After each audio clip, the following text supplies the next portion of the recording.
Aynan bizning yo'nalishimizda ingliz tili juda ham muhim. Bugungi imkoniyatni bugun puldan boy bermaslik kerak. Aynan men xohlagan yo'nalish bo'lgan, juda ham xursand bo'ldim.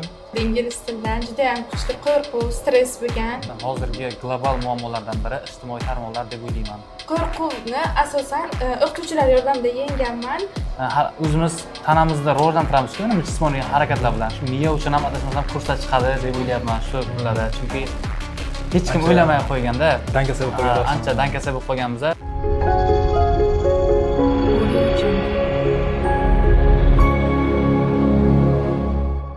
Bugungi podkastimizda biz siz bilan turizm va xalqaro iqtisodiy munosabatlar yo'nalishida ta'lim olayotgan talabalarning yutuqlari va bu yutuqlar ortidagi bir qancha qiyinchiliklar, mashaqqatlar to'g'risida so'z olib boramiz.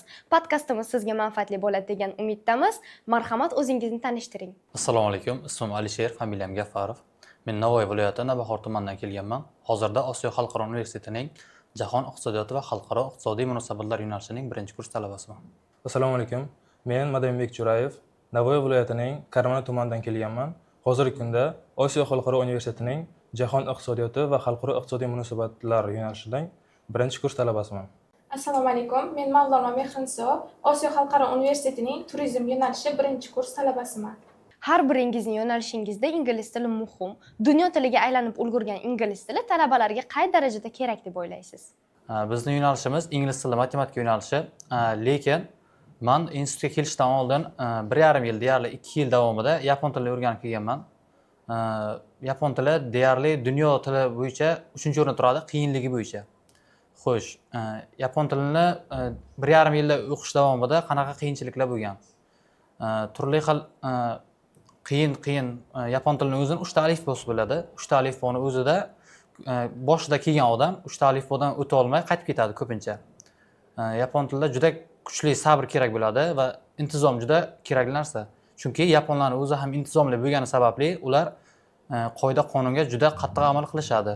Shu sababli deyarli 1,5 yil davomida qayta refleks bo'lib ketgan bu narsa o'qish davomida anchagina yutuqlarga erishganman, lekin yutuqlarga erishgacha ancha qiyinchiliklar bo'lgan.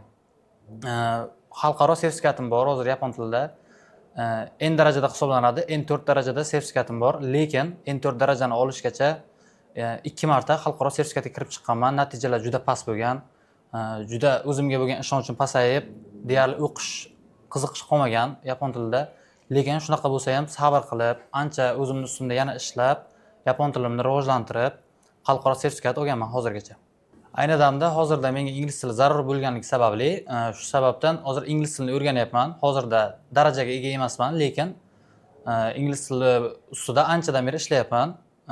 Chunki yo'nalishimizda faqat ingliz tili emas yoki faqat rus tili emas, ko'proq til bilsa shuncha yaxshi. Jahon iqtisodiyoti va xalqaro iqtisodiy munosabatlar yo'nalishida ko'proq til bilsa, bu o'zimizga ancha qulay bo'ladi, chunki biz kelajakda elchixonalarda ishlaymiz. Turli xil davlatlardagi bo'ladigan shartnomalarni ko'rib chiqamiz va ulardan forumlarda bo'lamiz. Shu sababli bizda ingliz tili va unga o'xshagan boshqa tillar bo'lsa, juda kerakli bo'ladi. Shu sababdan hozirgi niyatim ingliz tilini yaxshi o'rganish. Hozirgi kunda ingliz tili eng muhim til desak mubolag'a bo'lmaydi. Chunki qaysi davlatga qarasak ham, o davlatlarning 50% aholisi ingliz tilini biladi. Masalan, O'zbekistonga qarasak ham, juda ham yuqori foiz aholi ingliz tilini biladi. Buni qayerdan bilishimiz mumkin? O'sha Instagramda kommentlarga kiradigan bo'lsak, har xil memlarda, globalniy problemalarda ko'rishimiz mumkin. O'sha inglizcha javoblarni, inglizcha kommentlarni. Bu juda ham odamni xursand qiladi, albatta, shaxsan o'zimni ham. O'zbekiston trendlardan kech qolmayapti. Bu juda ham hayratlanarli. 2026-yilda o'zimga keladigan bo'lsak, meni ingliz tili darajam B2, 6,5 sertifikatim bor. IELTS sertifikatim bor. 2 yil oldin olgandim. Bu tayyorgarlik 2 yil davom etdi. 9-sinfda boshlagan bo'lsam, 10-sinfda sertifikat oldim. Juda ham hayajon bo'lgandi. 5,5 ga rozi bo'lib kirgandim va Xudoga shukr 6,5 sertifikat egasi bo'lib chiqdim. Kelajakka keladigan bo'lsak, aynan bizning yo'nalishimizda ingliz tili juda ham muhim. Jahon iqtisodiyoti bo'lgandan keyin har xil davlatlar o'rtasida hamkorlik, munosabatlar baribir inglizchada bo'lib o'tadi yoki bironta davlatga ishlashga bormoqchi bo'lsak ham, masalan, elchixonalarga yoki bilmadim, bironta kompaniyalarga, masalan, Google'ga bormoqchi bo'lsak yoki Microsoftga bormoqchi bo'lsak, albatta ular ingliz tilini bilishimiz shart va bu bizga juda ham katta imkoniyatlar yaratib beradi. Qisqacha qilib aytganda, ingliz tili bugungi globallashgan dunyoda muvaffaqiyatga erishish kaliti hisoblanadi. Ingliz tili faqat insonlar o'rtasidagi muloqotni emas, balki xalqlar o'rtasidagi munosabatlarni rivojlantirishga kerak bo'lgan tildir. Shuning uchun ham o'zim ingliz tilini o'rganishni boshlaganman.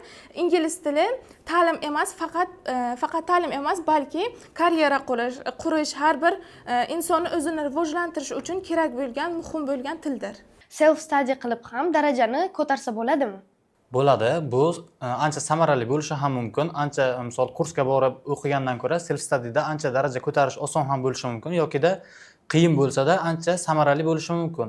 Buni misol qilib aytadigan bo'lsak, solo leveling darajasiga o'xshatsak bo'ladi. Yolg'izlikda daraja ko'tarish. Bunda inson nima qilish kerak? Asosiysi o'ziga bo'lgan intizomni kuchli qilish kerak va nima sababdan o'sha qaysi til bo'lishidan qat'iy nazar uni nima sababdan o'rganishi va uni o'rgangandan keyin uni nima uchun ishlatilishini va nima qilishi haqida oldin tushunib olish kerak, bilib olish kerak. Meni fikrimcha shunday. Chunki hozirda ko'p kishi misol til sertifikatlari uchun tayyorlanadi. Ma'lum bir testlarni yechadi yokida qanaqadir bir darajalar uchun tayyorlanadi. O'sha darajani olgandan keyin yo darajasi tushib ketadi yokida o'sha darajada faqat biladi. Inson keng tarmoqda bilishi kerak, lekin hammasini bir vaqtda o'rganishning iloji yo'q. Bitta daraja ko'tarib borish kerak, pog'ona, setup by setup qilib ko'tarib, o'z darajasini ko'tarsa bo'ladi. Bir darajada zo'r bo'lib ketish bu eng zo'ri degani emas. Eng zo'r degani emas, chunki uning sababi misol meni o'zimni shu til o'rganish davomida bo'lgan yoki kuzatgan narsalarim kimdirlar listeningda yoki readingda yoki writingda juda zo'r bo'lib ketadi. Lekin ularni bir darajada zo'r bo'lgan sababli listeningga kuchlilarni misol writing yaxshi chiqmasligi mumkin yoki writing yaxshi chiqmasligi mumkin. Yokida hammasini zo'r qiladida speaking esidan chiqib qoladi. Unaqada muloqotda kelganda ancha bilgan narsalari ham esidan chiqib ketadi.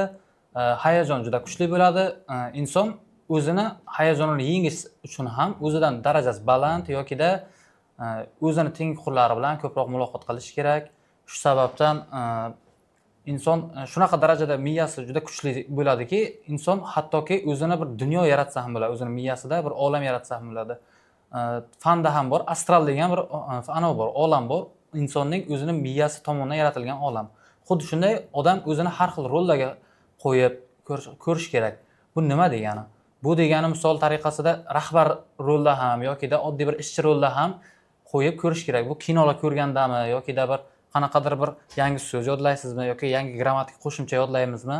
Uni farqi yo'q. O'sha joyida qo'yib, qo'llab ko'rsakkina ancha rivojlanamiz. Yolg'izlikda daraja ko'tarish shu degani. Agar fikrlaringiz bo'lsa, davom ettiramiz. Gapingizga to'la qo'llab qo'shilaman. O'zimni do'stim ham bor. O'sha aytganda IELTS olishimizdan taxminan bir 3 oy 4 oy oldin kursdan ketgandi. O'zim staj qilaman deb ketgandida va men hayron qolgandim. Aka, bari o'qiymiz, uri qolgan bo'lsa qancha qoldi? 4 oy qoldi masalan. Kam qoldi. Staj qilaman dedi. Chunki staj ham ancha bir mahorat kerak unga ham. Masalan, reja qo'yish kerak. Disiplina kerak unga ham. Reja tuzdimi? O'sha bugun masalan ikkita listening bitta reading bajarish kerak uni. Do'stimda Cambridge degan kitoblar bor. Ingliz tilida Cambridge 8 dan Cambridge 8 gacha hammasini sotib oldi. Keyin har kun ikkita listening bitta reading bajarishga o'ziga qaror qildi, bajardi shuni. Keyin undan so'radim. Speakingni qanday qilyapsan? O'zing bir o'zingki deb so'raganimda, menga bu xalal bermadi dedi. Shuni uyga o'tiraman, savollarni o'qiyman, o'zimga o'zim o'ynay qarab gapiraman dedi. Men hayron qoldim-da. Keyin unikiga bordim. Rostdan gaplashganimizda o'sha inglizcha speaking qilib, masalan, men ekzaminator bo'ldim, u o'sha student bo'lib gapirdi. Men juda hayratda qoldim-da. Juda ham ancha ravon, chiroyli qilib gapirdi. 3 oylik o'sha mehnati samarasini berganiga men juda xursand ham bo'ldim va hayratda ham qoldim. Hayajonlar ancha yo'qoladi, chunki odam o'zini mana oynada ko'rib gaplashsa, anchagina nigoh tashlaydida o'ziga. Misol, o'zini tutish qanaqaligi, nima deyotgani yoki boshqa qilishini ko'rib, ancha o'sha narsalarni to'g'rilab boriladi. Shu sababdan anchagina keng fikrlashi anchagina keng bo'ladi-da fikrlashlari.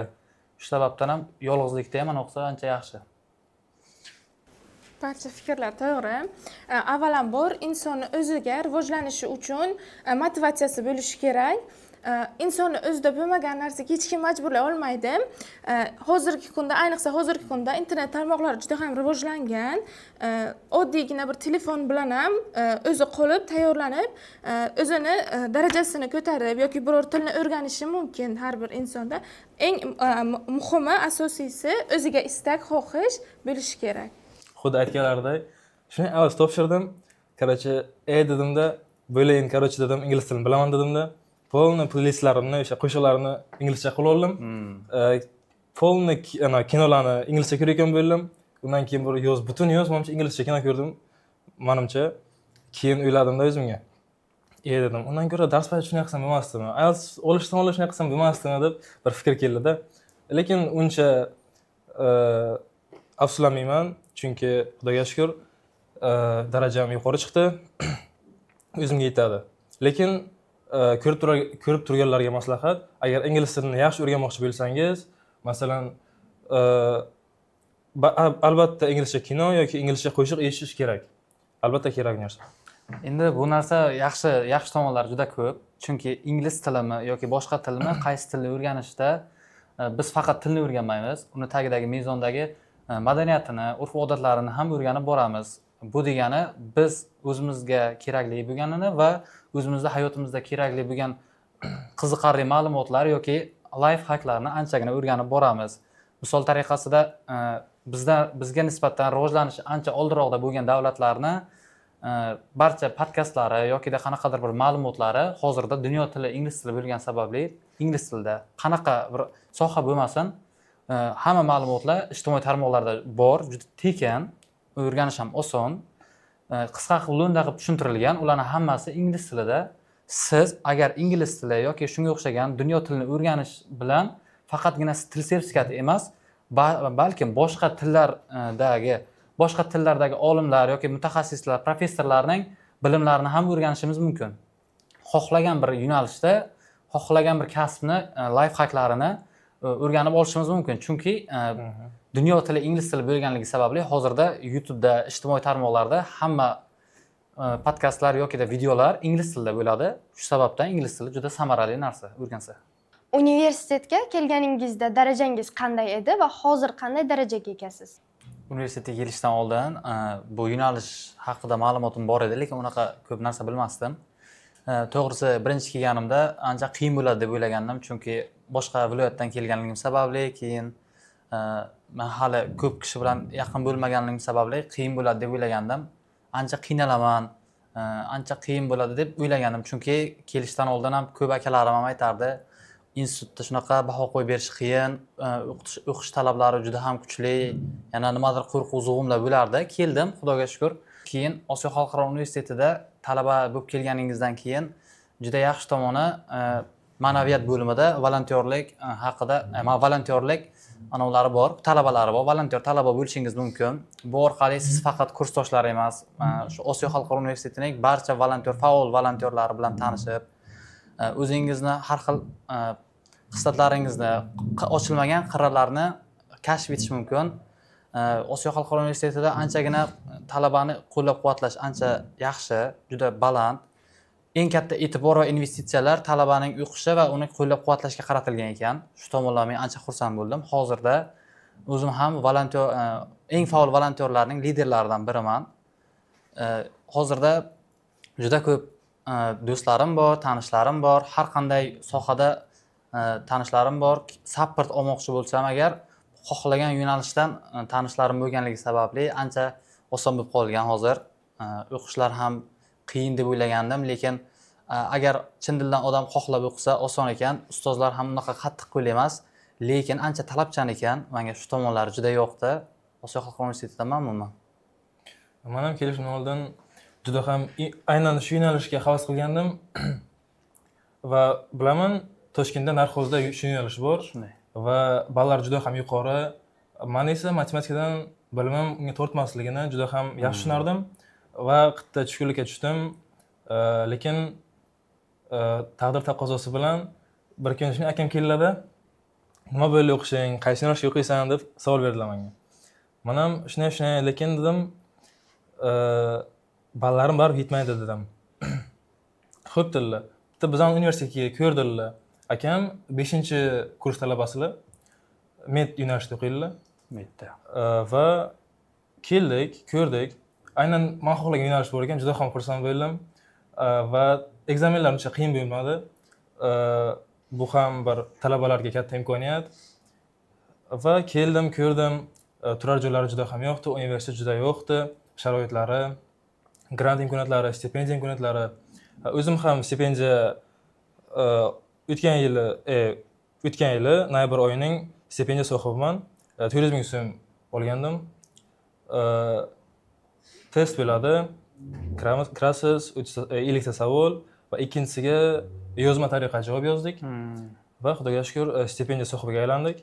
Test o'tilgan mavzular bo'yicha bo'ladi-da. Shunday, bizga hozir 7 ta fan bo'lsa, 3 ta fandan tushdi birinchi, ikkinchisi ham 3 ta fandan tushdi, faqat boshqa fanlar. Shunday qilib, juda ham menga universitet yo'qdi. O'qituvchilari juda ham talabalarga katta e'tibor qiladi. Agar mavzularni tushunmasa, amaliy darsda hammasini tushuntirib, miyamizga qo'yib beradi, qo'pol qilayotganda. Shunaqa. Sizda qanday bo'lgandi? Universitetga kelganda daraja yo'q edi ingliz tilidan, juda ham kuchli qo'rquv, stress bo'lgan.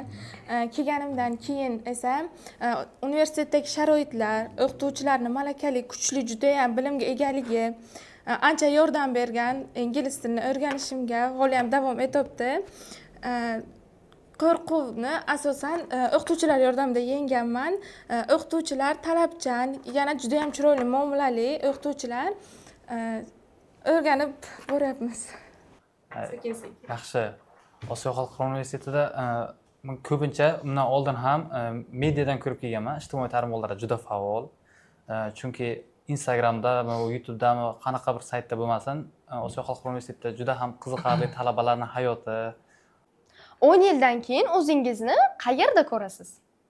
Bu yo'nalishga qiziqishimdan maqsadim shu bo'lgan aynan. O'sha kelajakda o'zimning rejalarim, qayerda ko'rishim. Men har doim o'sha kichkinalikgacha bir 5 yil oldin har doim biznesim bo'lishni niyat qilganman. Shaxsiy brendim, shaxsiy biznesim xuddi Apple, Nike yoki Adidaslarga o'xshab jahonga tanilgan brend bo'lishni orzu qilganman. Va hozirgi kunda jahon iqtisodiyoti va xalqaro iqtisodiy munosabatlar yo'nalishi menga shu imkoniyatni taqdim etganidan juda xursandman. Aynan Osiyo xalqaro universitetida shu yo'nalish borligidan juda xursandman. Va o'ylashim bo'yicha bizning yo'nalishga o'qiydiganlar 2 turga bo'linadi. Elchixonada ishlamoqchi bo'lganlar va rahbar bo'lmoqchi bo'lganlar. Men rahbar bo'lmoqchi bo'lganlar turiga kiraman. Chunki bu aytganimda o'zimning shaxsiy brendim bo'lishini xohlayman va odamlar o'sha aynan O'zbekistonni tanitish maqsadida jahonga o'zimning brendimni va O'zbekistonda shunday bir buyuk insonlar chiqishini isbotlamoqchiman. Yaqin kelajak haqida gapiradigan bo'lsak, 10 yil davomida biz nimalarga erishamiz va nimalarni yo'qotamiz. Yo'qotadigan negativ tomonlardan boshlasak, dangasalik, yalqovlik, e'tiborsizlik, layoqatsizlik bularning hammasi yo'qolib ketadi. Chunki buning sababi biz katta intizom va katta kuch kerak bo'ladi. Chunki biz jahon iqtisodiyotida o'qiganimiz sababli bizni chet el amaliyotlariga yuborishadi. Turli xil chet el kompaniyalarida ishlash imkoniyati bo'lishi mumkin yoki da bo'ladi. Biz bularda anchagina qiyinchiliklardan o'tamiz. Bu qiyinchiliklar bizni ancha pishirib, anchagina kuchaytiradi. Biz o'zimizni nimaga qiyoslasak bo'ladi? Fakt qilib aytadigan bo'lsak, hamma biladigan bambuk. Uni kelib chiqishi haqida hech kim qiziqmagan, lekin u haqida bir ma'lumot aytadigan bo'lsam, bambuk deyarli 5 yil, 6 yil davomida yer yuzasida ko'rinmas darajada nihol bo'lib turadi. O'sha 5 yil, 6 yildan keyin 3 haftasida shu darajada baland bo'lib ketadiki, shu darajada yuqorilab ketadi. Bizning hayotimizni ham shunga o'xshatsak bo'ladi. misol tariqasida aytadigan bo'lsak, turli xil amaliyotlar, o'zimiz ustimizda ishlashlar orqali biz anchagina rivojlanamiz. Men kelajak haqida gapiradigan bo'lsam, kelajakda taxminlarim bo'yicha adashmasam, o'zimning bir shaxsiy karyeram bo'ladi, shaxsiy bir korxona xodimi bo'laman. O'zimning brendim, o'zimning ijtimoiy tarmoqda ham bir faol akkauntim bo'ladi. Shunday deb o'ylayman. Men yaqin kelajakda bir tur firmaga ishga kirib, o'z yo'nalishimni eng yaxshi mutaxassislardan bo'lishni orzu qilaman. O'ylaymanki, bu barcha orzularimga Osiyo xalqaro universiteti bilan birgalikda erishaman. Men faqatgina o'zimni emas, balki insonlarning ham sayohat haqidagi orzularni amalga oshirishni, ularga yordam berishni juda ham xohlayman. Shuning uchun yaqin 10 yil ichida men o'zimni bir tur firmada ko'raman. Talabalar o'rtasidagi global muammo nima deb o'ylaysiz? Hozirgi global muammo nafaqat talabalar, O'zbekiston haqida ham o'ylagan holda aytadigan bo'lsak, ijtimoiy tarmoqlar deb o'ylayman. Chunki nimaga desak, ijtimoiy tarmoqlar hozirda O'zbekistonga endi kirib kelib va endi rivojlanganligi sababli hozirda insonlar juda ko'p vaqtlarini yo'qotishyapti. Asosiy ishlari, asosiy maqsadlarini rejalashtirgan holda emas, o'zlarini qanaqadir keraksiz bir video reelslarga bag'ishlab yuborishyapti. Shu sababdan hozirgi global muammolardan biri ijtimoiy tarmoqlar deb o'ylayman. To'g'ri, chunki ijtimoiy tarmoqlar hozirgi kunda bizning o'sha darslardan chalg'itishi mumkin. Masalan, kelishga bo'lgan motivatsiyamizni o'ldiradi, albatta. Depressiya olib kelishi mumkin, stressga olib kelishi mumkin. Bu ham juda ham katta global muammo va aynan talabalar o'rtasidagi muammoga keladigan bo'lsak, menimcha bu boshqa viloyatlardan kelgan talabalar o'rtasida bo'lgan o'sha kelishmovchilik bo'lishi mumkin. Masalan, Vodiy tomonidan kelib, masalan, hozir Buxoroga keldi va ikki talaba turar joyga masalan problem bo'lib qoldi va sani shahringda bu yo'q ekan, men shahrimda bu deb ana shundan boshlanib ketishi mumkin va bundan albatta qochish kerak. Bu yaxshi narsa emas albatta. Agar unaqa bir problemalarga kirib qoldik-mi, o'zimiz ham borib ularni tinchlantirib, baribir o'zimiz bitta O'zbekiston xalqimiz. Mening fikrim bo'yicha shunday. To'g'ri, talabalarning o'rtasidagi eng asosiy muammo eng avvalo universitetga birinchi kelganda hammada hayajon kuchli bo'ladi, stress bo'ladi. O'shanaqa vaziyatda inson o'zini bosib, stressga qarshi kurashishga harakat qilishi kerak. Avvalambor bunga uni atrofidagi insonlar yordam berishi kerak bo'ladi. Xarakter to'g'ri nima bo'lishi mumkin, muammo bo'lishi mumkin, chunki hech kimning xarakteri bir-biriga to'g'ri tushmaydi. Shuning uchun talabalarni do'stlashib ketishiga yordam berish kerak bir-biri bilan. Bunda menimcha o'qituvchilarning roli katta bo'ladi. Xuddi shunday. Lekin faqat o'qituvchilar emas, misol tariqasida aytadigan bo'lsak, qaysi yo'nalishda bo'lishidan qat'iy nazar, o'sha yo'nalishda o'qiyapsizmi, o'sha talabalardan kimdir yaxshi biladigani bo'ladi mumkin. Misolda ingliz tilini yaxshi biladigan yoki qaysidir fanni yaxshi biladiganlar bo'lishi mumkin. O'sha o'zlashtirish qiyin bo'ladigan talabalarga yokida endi boshlagan ingliz tilini yoki boshqa qaysidir fanlarni endi o'rganayotgan talabalarga o'rgatib, qo'llab-quvvatlasa, hamma birgalikda jam bo'lib ishlansa, bu anchagina ish samarasi oson bo'ladi. Natijaga erishish juda tezlashadi, anchagina. Xuddi shunday. Volontyorlik faoliyati ham juda ham bizga yordam berdi ancha. Juda ham xursand bo'ldim bu faoliyatga qo'shilgandan, bu jamoaga qo'shilgandan. Yaqinda Toshkentga borib keldik. O'sha QVZ bo'ldi. QVZ Oliy ligasi va bunda Buxoro shahri adashmasam 11 yildan beri ilk marotaba birinchi o'rinni qo'lga kiritdi va bu juda ham shov-shuvli, juda ham bir qiziq bo'ldi, juda ham maza bo'ldi lekin. U QVZga borishimning birinchisi edi va kutmagandim bunday bo'lishini, lekin kutganimdan ham a'lo darajada juda ham bir kayfiyat uchun foydali bo'ldi deb o'ylayman. Faqat global muammolar haqida gapiryapmiz. Ularni minuslaridan tashqari plyuslari ham bor. Ijtimoiy tarmoqlardan yokida sun'iy intellekt hozir rivojlangan o'shalardan ham to'g'ri ishlasa bo'ladi. Agar talaba o'z ehtiyojini qondirish uchun ishlatyapti uni. Misol hozirda ham bir ma'lumot olsa, faqatgina o'sha ma'lumotga bog'lanib qolmasligi kerak, yana o'zi izlanishi, mentorlik qilish kerak. Mentorlik degani bu o'zidan ancha malakasi yuqori insonlardan yordam so'rash. O'shalarni hammasini jamlagan holda o'z tushunchasini olish kerak. Hozirda misol ChatGPT, sun'iy intellekt ancha rivojlanganligi uchun ko'p kishi deyarli o'ylamay qolgan. Shu yaqin orada agar adashmasam bu miyani rivojlantirish, miyani faoliyatini mana jismoniy o'zimiz tanamizda rivojlantiramiz-ku, mana jismoniy harakatlar bilan. Shu miya uchun ham adashmasam kurslar chiqadi deb o'ylayapman shu kunlarda. Chunki hech kim o'ylamay qo'yganda dankasa bo'lib qolgan. Ancha dankasa bo'lib qolganmiz. Shu sababdan o'zimiz ham o'ylab, fikrlab, shu ma'lumotni olishimizdan keyin ham faqat o'sha bilan emas, o'zimiz ham izlanib, yana yordam olgan holatda ishlasak to'g'ri bo'ladi. Ijtimoiy tarmoqlardan ham rasmiy kanallar bor, turli xil kanallar bor, misol tariqasida aytadigan bo'lsak. O'shalar bilan ancha tillarni, ma'lumotlarni o'rganishimiz mumkin. Faqatgina reels ko'rishda o'zidan foyda yo'q-da, to'g'risi, anchagina qiyin. Qanday talaba muvaffaqiyatga erishadi? Muvaffaqiyat haqida gapiradigan bo'lsak, uni mevasini totish anchagina shirin, lekin inson bir narsani bilib olishi kerak. O'zini ichida ego degan bir dushmani bo'ladi uni, o'zligini ichida. Bu nafs. Albatta. Bu nafs. Biz uni yengishimiz kerak. Uni yengish yo'lida nimalar qilishimiz kerak? Avvalambor biz hech kim bilan o'zimizni taqqoslanmasligimiz kerak. Hech kim bilan o'zimizni taqqoslamasligimiz kerak. Insonlarni o'zimizni past nazarda tutmasligimiz kerak. Hammani ko'proq eshitib, ko'proq ma'lumot olishga harakat qilishimiz kerak. Juda katta intizom kerak biz uchun, rivojlanishimiz uchun. Chunki katta rivojlanish uchun katta intizom va katta talab bu eng asosiy mezonlaridan. Ko'proq tinglab, ko'proq eshitish kerak. Biladigan ma'lumotlarimizni ham yokida bir ma'lumot yig'ayotgan davrimizda kimdir bizdan yaxshi bilsa ham yokida endi o'rgangan bo'lsa ham yoki biz undan yaxshi bilsak ham uni tinglay olishimiz kerak. Chunki biz bilmaydigan, biz yana yangi o'rganadigan ma'lumotlarni o'rganib olishimiz mumkin.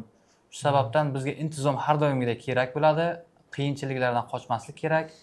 Har qanday vaziyatga moslashib ketishimiz kerak. Misol tariqasida aytadigan bo'lsak, misol insonning tanasi har qanday ob-havoga moslashganligi kabi insonning xarakteri ham moslashishi kerak. Bizda har doim psixologik bosim bo'ladi. Fakt qilib aytadigan bo'lsak, birortamizni bir mana it quvganida juda tez yugurib ketamiz, misol tariqasida. Adrenalin juda tez bo'ladi yokida qanaqadir bir xabarlarda eshitgan bo'lsak, ona mashinani tagida qolgan farzandini mashinani ko'tarib oldi degan xabarlar bor-ku, misol tariqasida. Insonni psixologik bosimi o'shanda o'ladi. Mana o'shanaqa shok vaziyatlarda insonni o'lim moddiy qiladi. Hamma narsa tayyor bo'ladi. Hamma narsaga tayyor bo'ladi. Hech narsa to'siq bo'lmaydi. Qo'rquv, keyingi holat hech narsa qiziq qolmaydi. Bor kuchi bilan harakat qilish, bor kuchi bilan intilish ruhi o'shanda uyg'onadi. Xuddi shunga o'xshab biz qo'rquv va shunga o'xshagan bosimlarni yo'qotishimiz kerak. Oldinda bo'ladigan to'siqlarga e'tibor bermaslik kerak. Shu bugungi kun bilan yashash kerak. Ertaga kelajak uchun g'amni ertaga yeyish kerak, to'g'rirog'i. Bu degani erta uchun hech narsa qilish kerak emas degani emas. Bugungi imkoniyatni bugun qo'ldan boy bermaslik kerak. Har bir narsani vaqtida qilib borsak, zinama-zina ko'tarilib boraveramiz. Agar bugungi ishni ertaga qilaman yoki keyin qilaman desak, bu ishlar jamlanmasi bo'ladi va bizga yuk bo'ladi og'irgina. To'g'ri. Masalan, o'zimizning turar joyimizdan misol qilib keltiradigan bo'lsak, qancha intizomli, qancha shu maqsad qo'ygan bo'lishidan qat'iy nazar odam sheriklaridan kelib chiqib, masalan, 10 min dars qilaman, keyin sheriklar gap qiziq ketdi masalan, qo'shiladi baribirda. Yoki masalan, qo'shiq qo'yadi ular, odam chalg'iydi. Shuni oldin olish uchun men o'ylashim bo'yicha universitetga yoki masalan boshqa joylarga kutubxonaga kelish shart deb o'ylayman. Kutubxona baribir tinch, bemalol o'sha o'zini 1 soat, 2 soat kunda vaqtini ajratib kelsa, darsini ham qilib bo'ladi va qo'shimcha kitoblar o'qishga ham erishsa bo'ladi deb o'ylayman. har bir talaba, nafaqat talaba, balki har bir inson muvaffaqiyatga erishish uchun oldiga aniq maqsad qo'yishi kerak. O'sha maqsad yo'lida doim harakatda bo'lishi, o'qishi, qiziqishi, izlanishi, o'ziga motivatsiya berishi kerak. Oldidan chiqqan to'siqlarni to'siq sifatida emas, balki sinov deb bilib, dalish yurib ketishi kerakda, to'xtab qolishi. Muvaffaqiyatga erishish uchun faqat harakatda bo'lish kerak. To'g'ri. Xulosaga keladigan bo'lsak, biz talabalar uchun Osiyo xalqaro universitetida juda ham ko'p imkoniyatlar yaratilgan. Asosiy investitsiya biz talabalar uchun ajratilgan va bu imkoniyatlardan eng kattalaridan bu stipendiya, grant sohiblari bo'lishi mumkin va menga eng asosiy o'zim shu yil maqsad qilib qo'yganlarimdan chet elga amaliyot bo'ladi. Chet elga amaliyotga erishish uchun albatta ingliz tilini bilish shart ekan va men bundan juda ham mamnunman. Shuning uchun o'zimga shu yil maqsad qilib qo'yganlarimdan biri chet elga amaliyot va keyingi kurslarim uchun grant sohibi bo'lishga intilaman va o'zimga shunday qilib maqsad qo'yganman. Tashqi omillarga e'tibor bermagan holatda biz nimalar qilishimiz kerak? Hozirda Osiyo xalqaro universitetida biz talabalar uchun juda ham ko'p shart-sharoitlar bor. Bularni misol qilib aytadigan bo'lsak, biz uchun alohida har oyda bo'lib o'tadigan stipendiya, grant sohiblaridan bo'lishimiz mumkin. Agar faol qatnashadigan bo'lsak, bizni chetki amaliyotga ham yuborishadi. Bulargacha bo'lgan topshiriqlarni qanday bajarishimiz mumkin? Bizda turli xil tekin kurslar bor. Biz foydalanishimiz kerak bo'lgan juda ko'p mentor kadrlar ham bor. Biz o'zimizni rivojlantirsakgina anchagina natijaga erishamiz. Buni yo'lida nimalar qilishimiz kerak? Juda qattiq intizom, o'zimizga bo'lgan ishonch, nima uchun o'qiyotganligimiz sababini bilishimiz kerak va biz bu orqali nimalarga erishamiz? Biz nafaqat O'zbekiston, nafaqat Osiyo, biz Yevropa, Amerika, chet eldagi xohlagan bir eng kuchli davlatlarning korxonalarida ishlashimiz mumkin. Xudo taqdir qilsa, rahbar bo'lishimiz ham mumkin. Bugungi podkastdan xulosa chiqaradigan bo'lsak, har bir talaba o'ziga yaratilgan imkoniyatlardan samarali foydalanib, maqsadlarini, orzularini ro'yobga chiqarishi kerak va har bir inson doimiy harakatda bo'lishi kerak.